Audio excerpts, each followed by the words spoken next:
Have you ever been caught talking to yourself? Maybe you were in the middle of a conversation with yourself and someone walked in giving you that puzzled look. Maybe you were planning your day, going over your to-do list, or even rehearsing a conversation you were nervous about, or perhaps you were trying to remember something important like an appointment or a task you needed to complete. It can feel a little embarrassing, right? Like you've been caught doing something you shouldn't be doing. Like you've broken some unspoken rule about being quiet in public. You might even stop mid-sentence looking around to see if anyone noticed. We grow up thinking that talking out loud is for conversations with other people. It's something we do in social settings, with friends, family, or colleagues. Silence is often seen as the norm when we are alone. We're taught that being quiet is a sign of being composed and in control. So when we catch ourselves muttering under our breath, it can feel strange or even a little crazy. We might wonder if something is wrong with us, but this idea that we should never talk to ourselves is just a myth. In reality, self-talk is a natural and healthy part of our mental process. There's nothing weird or unusual about it at all. In fact, it can be a powerful tool for self-reflection and problem-solving. In fact, most people do it every day. It's a common practice that helps us navigate our thoughts, emotions, and daily challenges. Research shows that talking to yourself is a perfectly normal and healthy behavior. In fact, it's something that many people do on a daily basis without even realizing it. This habit is not just common, but it also has several benefits for our mental well-being. It's something that almost everyone does, even if they don't realize it. Whether you're walking down the street, working on a project, or simply sitting at home, you might find yourself talking out loud. This self-talk can help you organize your thoughts, plan your actions, and even boost your confidence. Scientists call it private speech, and it's actually a sign of a healthy mind. This type of self-communication is a way for our brains to process information more effectively. It allows us to rehearse what we want to say or do, and it can be particularly useful in problem-solving situations. Think about it.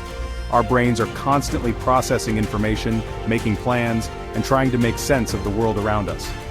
This continuous mental activity needs an outlet, and talking to ourselves provides just that. It helps us clarify our thoughts and make better decisions.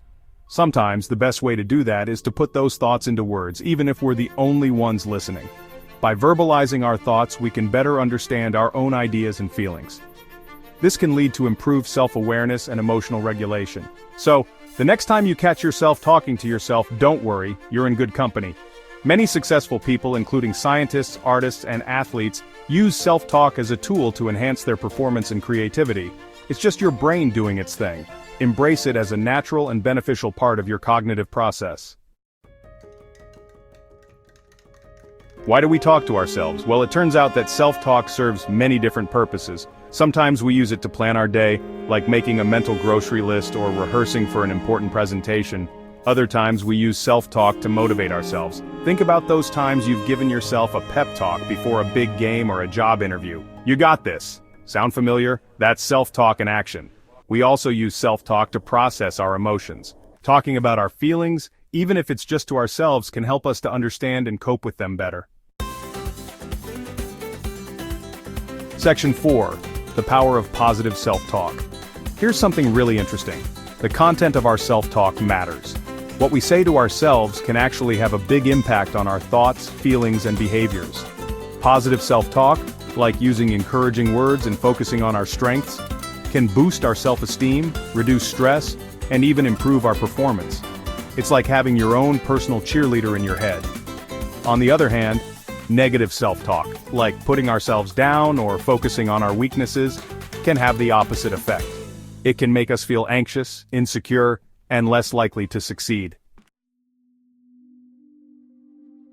Section 5. Your words matter. Taking control of your inner voice. The good news is that we can learn to control our self-talk and make it more positive. This means we have the power to shape our inner dialogue and, consequently, our overall mindset. It takes a bit of practice, but it's definitely worth the effort.